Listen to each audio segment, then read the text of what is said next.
Una pregunta para ampliar la mirada. Diálogos entre disciplinas para descubrir el mundo. Con vos, que estás ahí. En tu casa. En las aulas. Con los y las docentes. Nuevas formas de conocer. Otros modos de aprender. Seguimos educando.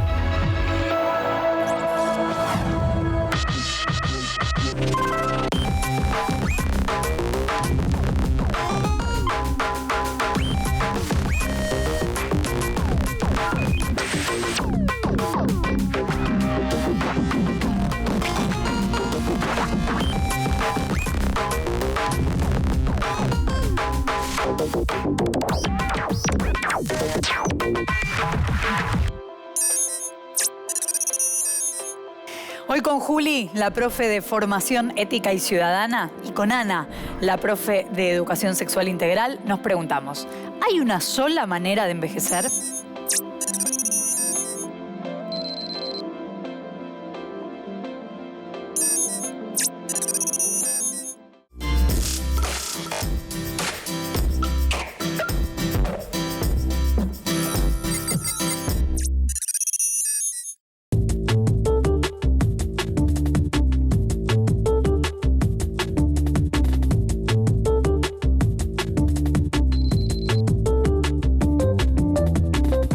Es cuando una persona llega a una etapa avanzada de la vida.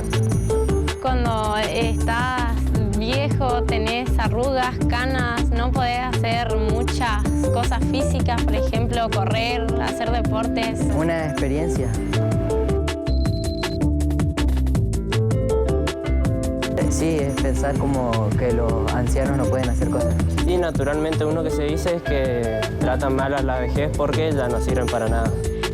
Sí, por ejemplo, no poder hacer actividad física, por ejemplo, algún deporte. Y me imagino feliz con mi sueño cumplido. Arrugada, no, con cansancio. Peticito sin poder correr, con el bastón.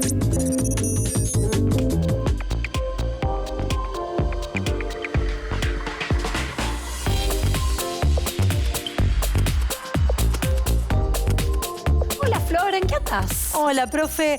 Y estaba notando acá unas arruguitas y me puse a accionar. ¿No me vas a decir, Flor, que te asusta el paso del tiempo? No, no es que me asusta, pero empecé a usar alguna crema para los años que vienen y qué sé yo. Anti-age o anti-edad es la denominación para toda una gama de productos que proponen, cuando no imponen, detener el tiempo. O al menos borrar sus marcas de los rostros y los cuerpos de las personas. Pero más precisamente enfocado en los cuerpos de las mujeres durante el proceso de envejecimiento. Las imágenes cotidianas que recibimos a través de muchas publicidades suelen exhibir a las mujeres con una piel que aparenta ser de porcelana, rozagante, de poros cerrados y sin fisuras. Pieles prácticamente artificiales. Así la vejez se presenta como algo que puede y debe combatirse, detenerse, retrasarse o ocultarse. ¿Pero de qué se trata esta batalla? ¿Por qué habría que darla? ¿Qué implica socialmente la vejez y particularmente para las mujeres? ¿Qué nos querrán decir con combatir el envejecimiento? En este programa vamos a tratar de dar respuestas a algunas de estas preguntas y vamos a reflexionar críticamente sobre las concepciones culturales respecto a esta etapa de la vida, particularmente en nuestras sociedades. Las pirámides de población nos sirven para conocer datos importantes sobre las personas que viven en nuestro país. Nos muestran cómo está compuesta una población de acuerdo a algunas variables. Por ejemplo, cuántas personas están atravesando la infancia, la adolescencia, cuántos adultos y cuántas personas mayores hay en la Argentina. Pero además podemos observar y analizar cómo esto va cambiando con el tiempo. Empecemos mirando las pirámides de población. En 1869 nuestro país tenía una población joven. El 41% de los habitantes tenía entre 0 y 14 años. Por eso, la pirámide muestra una base ancha y una disminución rápida del tamaño de los grupos de edades a medida que nos aproximamos a la cúspide. En 1960 y 1970, la estructura de la población no tuvo grandes cambios. Sin embargo, en las pirámides podemos observar el progresivo aumento de la población en los grupos de edades cercanos a la cúspide. Este cambio refleja el incremento en la esperanza de vida de la población, o sea, la población alcanza a vivir más años como consecuencia del mejoramiento en las condiciones de vida. La pirámide de 2008 confirma la tendencia al aumento del peso relativo de la población adulta mayor y da cuenta de menores niveles de natalidad. Esto último se refleja en el achicamiento de la base de la pirámide. En la cúspide de la pirámide de 2008 se aprecia mayor cantidad de personas mayores, en particular de mujeres de 80 y más años. Agregamos otros datos demográficos. Según el Fondo de Población de las Naciones Unidas de 2012, en apenas una de cada 5 personas será mayor de 60 años en el mundo. Según datos de la Comisión Económica para América Latina y el Caribe, en esa región, el grupo de personas de 60 años y más pasará de 60 millones en 2010 a 190 millones en 2050. Y el número de personas mayores superará por primera vez al de niños en 2036. Según las proyecciones del Instituto Nacional de Estadística y Censo, 2013, en Argentina las personas mayores constituyen el 14,9% de la población total y se estima que superarán el 22% hacia 2050. Como podemos observar, hoy existen muchas personas mayores de 60 años viviendo en nuestro país. A partir de esta edad, como referencia, hablamos de una población que tiene particularidades que nos permiten pensar ciertas cuestiones. Las llamamos personas mayores. Al ser muchas las variables que influyen en la constitución de estos grupos sociales, esta delimitación etaria es una entre otras posibles. Es una población muy heterogénea a la que muchas veces se la simplifica a partir de estereotipos. Pero ¿qué sabemos de ellos y ellas? ¿A qué se dedican? ¿Qué sienten? ¿Qué les gusta? ¿Qué desean? ¿Cómo son sus cuerpos? ¿Están enamorados, enamoradas? ¿Qué tipos de vínculos afectivos mantienen con sus familias, sus amistades? El amor es una cosa que tiene que existir, ¿viste? Porque si no hay amor, no hay nada. Si no hay amor, no hay nada. El amor es lindo mientras dura. A veces se acaba. El amor de verdad, donde usted lo tuvo, eso muere con usted. Porque el amor es una debilidad del corazón. Que una vez que eso está, ya queda. Hay que vivirlas las cosas, no hay que definirlas, ¿no es cierto? Por ejemplo, ¿qué vas a decir del amor? 42 enciclopedias podés llenar. Pero hasta que no te enamorás, no podés decir qué es el amor. Como concepto es una posesión. Ninguno de los dos debe sentirse dueño del otro. Un poeta dijo, a propósito de la muerte de un ser querido, de la esposa también, dijo que me falta la mitad del alma, me sobra la mitad del lecho. Soñaba con mi señora, sí. Siempre con mi señora. La adoro, la quiero con toda mi alma, Dios mío. Me enamoré del papá de mi hijo. Tuve a mi hijo sola porque el papá nos hizo cargo. Pero me arreglé. El amor que yo le siento a ese nene es lo que no tuve, un amor en hombre. Tengo amor de madre por él. Yo la vez que tuve mi compañera vivía para ella. Y mi señora que me cuida como los dioses. Por Dios. Me hace la comida sin sal, el pollo sin sal, la ensalada, todo. Y me tira la bronca porque como mucho pan y galletita. El amor para mí es en fin, nos da alegrías, en fin, de todo. Y queremos tanto a la otra persona cuando uno está realmente enamorado que sufre también. Sufre dolor, pero de felicidad. Y que es muy lindo enamorarse.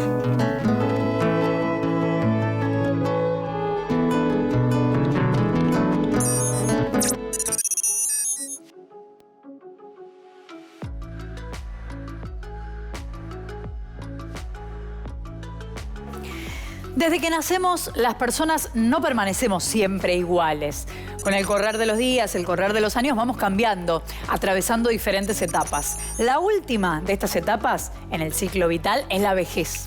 ¿Pero a qué nos referimos cuando hablamos de etapas del desarrollo humano? Cuando hablamos de las etapas del desarrollo humano, nos referimos a las distintas fases que atraviesa una persona y a lo largo de las cuales vive cambios de toda índole, tanto en su cuerpo como en su mente. Estas etapas se dan en todos los individuos de la especie humana, sin excepción. Aunque surgirán características diferentes de acuerdo a cada caso en singular, como también en relación a los grupos sociales a los que pertenece esa persona, su país de residencia y costumbres familiares. Pero hay cuestiones que no varían, que son las que atañen al crecimiento, al desarrollo de nuestro organismo. Así podemos ver que la menstruación o la menopausia pueden ser concebidas y simbolizadas de manera diferente en cada cultura y variar a lo largo del tiempo. Sin embargo, los procesos hormonales que las producen son una constante, más allá de las épocas y las costumbres. Podemos pensar lo mismo en relación al momento del nacimiento. Aunque cada cultura lo entiende de manera distinta y lo acompaña con diferentes ritos, diferentes significados, la mayoría de los partos se produce alrededor de la semana 40 de gestación. También podemos decir que los cambios producidos en cada etapa, así como la manera de sobrellevarlos, son factores decisivos y determinantes en las etapas posteriores. ¿Te parece si vamos enumerando las etapas y mencionando algunas de sus características? Sí, Flor. La etapa de la infancia comienza con el nacimiento y el recién nacido es llamado neonato. El tamaño de su cabeza suele ser desproporcionado respecto al tamaño de su cuerpo. Duerme la mayor parte del tiempo. Apenas inicia el reconocimiento de sus capacidades motrices y sensoriales, por lo que presenta movimientos reflejos y automáticos como la succión. Además, se comunica con el exterior mediante respuestas emocionales como el llanto. A medida que transcurre el tiempo, el niño o la niña aprende a controlar sus miembros, sus esfínteres, a caminar, a comunicarse con su entorno a través del lenguaje. Con el correr de los años, sus posibilidades de aprendizaje y socialización crecen, por lo que se da el comienzo de la escolarización. Allí se ponen en juego y se desarrollan estas habilidades intelectuales y psíquicas de las personas. La niñez es una etapa de fuerte crecimiento en la que niños y niñas ganan peso, ganan altura y nuevas capacidades motrices que les permiten participar de actividades deportivas cada vez más complejas. La etapa de la adolescencia comienza con la pubertad, momento donde el cuerpo se modifica fuertemente a partir de la aparición de los caracteres sexuales secundarios y de una gran actividad de las hormonas que permitirán la reproducción sexual. Estos cambios en el cuerpo generan y van acompañados por procesos psíquicos y emocionales característicos de la etapa. La adolescencia es quizás de las etapas humanas la que presenta cambios más significativos a nivel físico y a nivel emocional. Algunos de los cambios corporales que observamos son la aparición del vello corporal, el engrosamiento de la voz, el crecimiento de las mamas, el surgimiento de la menstruación y la eyaculación. En cuanto a los cambios psíquicos y emocionales, podemos mencionar tendencia a fortalecer el vínculo con el grupo de amigos y amigas, formar grupos de pertenencia, bandas, etc. Y además la búsqueda de la propia identidad y la necesidad de mayor autonomía. La etapa de la adultez es una etapa de amplios aprendizajes en la cual la vida laboral y social suelen ocupar un lugar privilegiado. En esta etapa se detiene el proceso de crecimiento físico. Suele darse la construcción del propio proyecto de vida y el logro de ciertos objetivos personales, siempre atravesado por el contexto social y económico de cada persona. En la etapa de la vejez, los órganos cambian de forma gradual y progresiva y esto conlleva, con el paso del tiempo, una disminución de sus funciones. Aunque muchos de estos cambios son característicos del envejecimiento, ocurren a un ritmo y una intensidad diferentes en cada quien. De manera que no hay forma de predecir con exactitud cómo se va a envejecer. Cada individuo envejece de una forma única y a un ritmo individualizado. Claro, algunos de esos cambios pueden ser el envejecimiento celular, las modificaciones en la estructura corporal, la pérdida de la elasticidad e hidratación en la piel, la pérdida de la agudeza visual, la agudeza auditiva. Los sistemas genitales también sufren cambios y tiene lugar la menopausia y la andropausia. En la menopausia se terminan los ciclos menstruales. Es un periodo en el que pueden manifestarse algunos síntomas como sofocos, alteración del ritmo del sueño, sequedad vaginal, aumento de peso, entre otros, aunque esto es singular en cada persona. En la andropausia, el sistema genital masculino se modifica por los bajos niveles de testosterona y la actividad sexual suele sufrir modificaciones. La vida, entendida así, es una sucesión de cambios que van dejando su huella en nosotras y nosotros. El trabajo para mí es salud. Después de la salud, el trabajo. Tener las dos cosas para poder vivir, para poder disfrutar, para poder darse gustos. A mí me decía, ¿hasta cuándo pensás seguir trabajando? Eso es amor. Amo mi trabajo. Y te metes en el trabajo y no pensás en otra cosa. Te enamorás del trabajo. El trabajo es algo que nos enaltece, nos sentimos nosotros útiles para nosotros y para los demás. Y porque si no, no sé qué haríamos. Si no tiene nada que hacer uno, no veo en qué podríamos ocupar el tiempo o en qué preocuparnos. ¿Qué pienso del trabajo? Que son mentiras, que el trabajo es salud. Y es el bienestar de uno, es todo el trabajo. Mi papá me llevaba a trabajar con él. Él era maestro plomero. Me vestía igual que un varón. Al ser pobre, te decían, ¿vas a trabajar o vas a estudiar? Y vos tenías que decir, a trabajar. Trabajé toda la vida. Me encanta, pero yo soy una persona que... Voy a hacer una confesión. Nunca cociné, no me gusta cocinar. No me gusta. Justo en el año que muere Gardel, me inicio como sastre. Y hasta ahora, con los pirulos que tengo, estoy trabajando todavía, pero no necesitaría trabajar. Ahora trabajo para entretenerme. Yo, si no trabajo, considero que estoy deslizándome en una pendiente sin motivo, ¿no es cierto? Tenés que hacer algo. Bueno, te vas a sentar ahí esperando, ¿no? Dice, mantenete ocupado. Hay que moverse, hay que trabajar. El trabajar lo mejor. Trabajar y ahorrar, saber ahorrar. Pienso que sería una vida que no tendría sentido. Si uno lo tiene para luchar por sus hijos o por uno mismo. Es lo principal.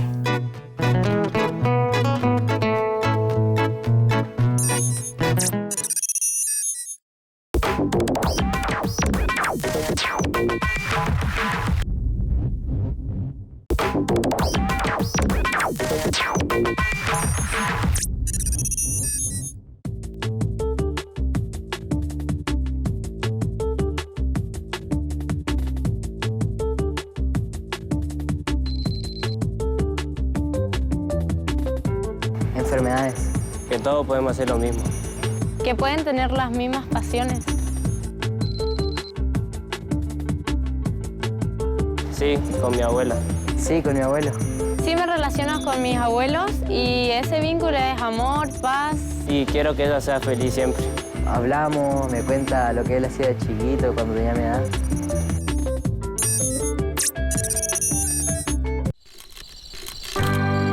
Era la noche de mi casamiento, aunque asombrosamente los preparativos hubieran empezado años antes de que yo naciese, antes de las bodas de mis padres.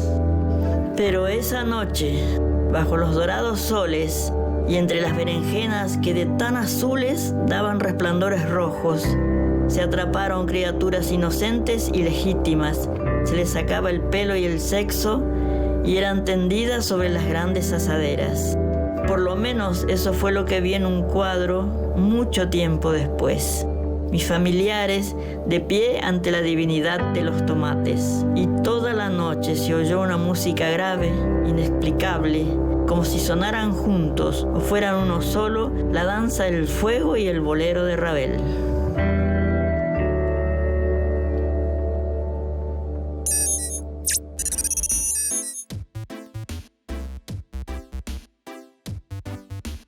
Decíamos al comienzo que un importante porcentaje de la población de nuestro país tiene más de 60 años y sabemos poco de ellos y ellas. Y lo que sabemos muchas veces está condicionado por lo que nos muestran los medios de comunicación, que puede o suele estar plagado de prejuicios. Pareciera ser que nadie quiere llegar a la vejez y las publicidades se encargan de enfatizar el valor positivo de un cuerpo que no tenga huellas de historia ni tiempo. Nos invitan a ocultar nuestras arrugas o marcas de la piel, a rejuvenecer nuestros cabellos, o sea, a conservar la juventud como si fuese un objetivo a perseguir durante toda la vida. Los estigmas asociados a la vejez funcionan siempre a la par de los prejuicios. Por ejemplo, el preconcepto de que ser viejo o viejo es ser aburrido, la idea de que las personas mayores no son útiles para el mercado laboral o que no pueden acoplarse rápidamente a las transformaciones que el mundo actual propone. Estos prejuicios y estigmas circulan masivamente en la sociedad y se solidifican gracias a la reproducción sistemática de los medios de comunicación. ¿Por qué esto será así? ¿Por qué nos cuesta hablar de las personas mayores? ¿Qué nos pasa con este tema? El miedo a envejecer es común. Podemos pensar que es algo natural en el ser humano porque nos confrontan con la idea del fin, de la posibilidad de morir, con los duelos y los cierres. Tal vez por eso nos cueste tanto pensar en nuestra vejez. Y mientras en algunas sociedades la idea de vejez está asociada a la sabiduría y la experiencia, en otras la vejez se relaciona con la improductividad y lo antiguo. En nuestra sociedad, esto se ve ampliado por dos motivos: el culto a la juventud y el viejismo. Por un lado, los estereotipos de éxito y belleza que se nos presentan muestran siempre a personas jóvenes como el ideal. Especialmente a las mujeres, quienes no deben mostrar en sus rostros o en sus cuerpos rastros del paso del tiempo. Y por otro lado, el prejuicio sobre la vejez. Robert Butler, psiquiatra y médico gerontólogo estadounidense, fue el creador del término que podemos traducir como viejismo. El viejismo se refiere al prejuicio de la gente joven hacia la gente vieja. Subyace en el viejismo el espantoso miedo y pavor a envejecer y el deseo de distanciarnos de las personas mayores que constituyen un retrato posible de nosotros mismos en el futuro.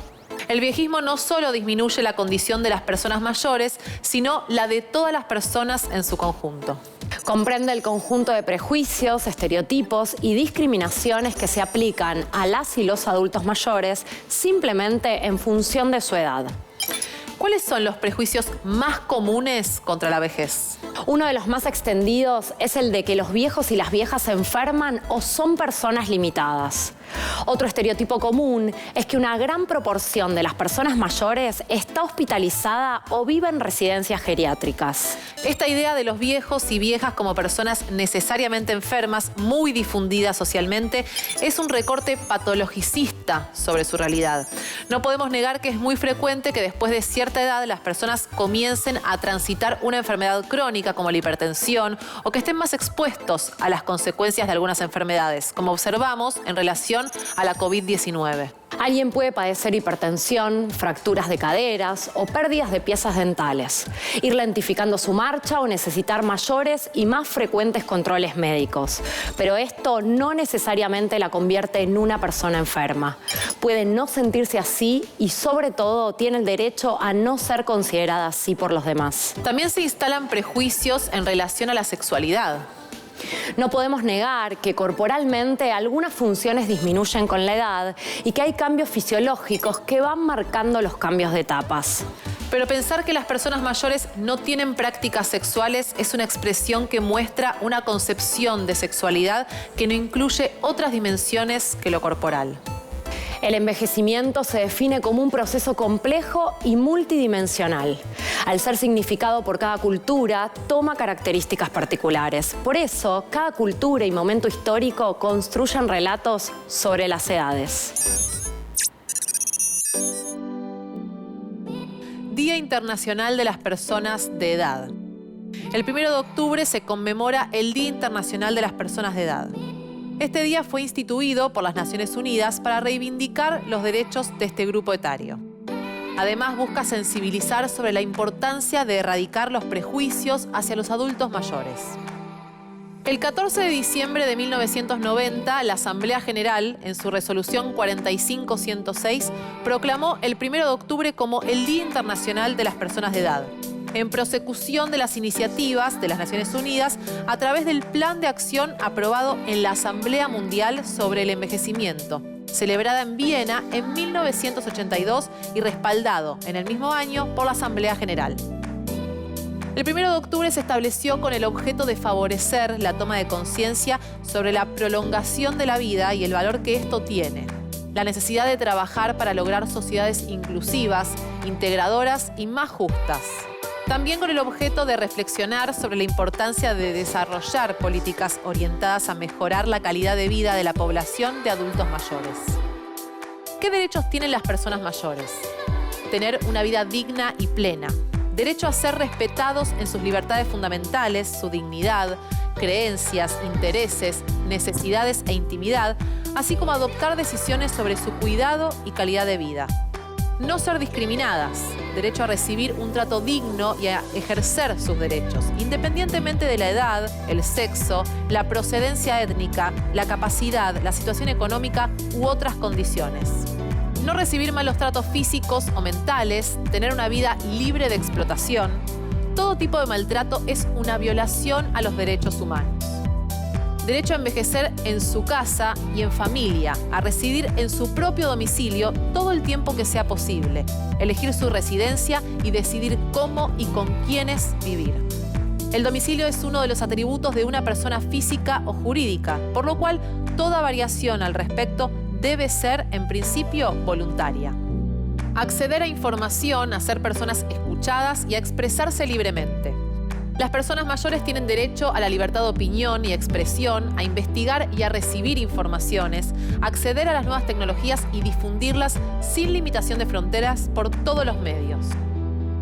Acceder a una salud de calidad, derecho a disfrutar del más alto nivel posible de salud física y mental a partir de la aplicación de políticas que aseguren una prevención, promoción, educación y tratamiento, para lo cual es imprescindible la formación y capacitación de los recursos humanos.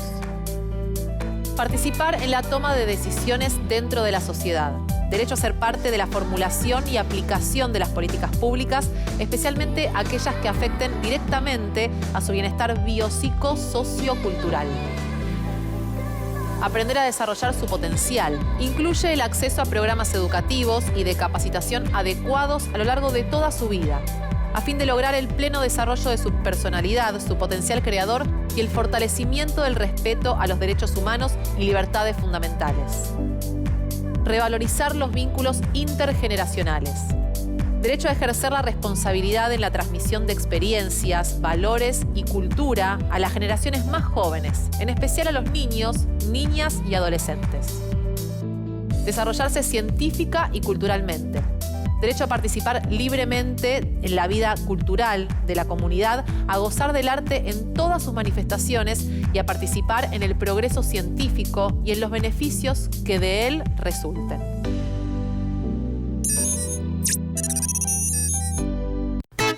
Todo instante se convierte en pasado. Estamos hablando ahora y dentro de un segundo ya es pasado. Vamos a hablar una cosa. El tiempo de la atmósfera o el tiempo que transcurre. Bueno, del tiempo hablamos de un tiempo material, ¿no? El paso del tiempo es algo que no sé. Y el paso del tiempo es el paso de los años van pasando poco a poco y uno no se da cuenta cuando es joven que pasan, porque uno no se da cuenta, tiene 20 años, no se da cuenta que llega a los 25, no se da cuenta que pasaron 5 años, y así, pero cuando uno llega a cierta edad sí, se da cuenta. Es cruel porque podés venir viviendo la vida a tu gusto, pero llegan los achaques. Es implacable. Es implacable, pero bueno, es aceptar la realidad. Para mí me pasa bien, ¿viste? Yo lo voy pasando bien, porque ya tenés que ir ubicándose en lo que estás, hijo. Por ahí son fotos que las sacaste ahora Y qué lindo que eso, qué lindo el otro. Y por ahí con el tiempo, lo lindo se transformó en feo. No sé si me entendés lo que te quiero decir. Yo vivo plenamente los momentos que estoy viviendo, pero no pienso solamente que el tiempo pasado fue mejor. El tiempo no se detiene, avanza. Nosotros nos detenemos, pero el tiempo no.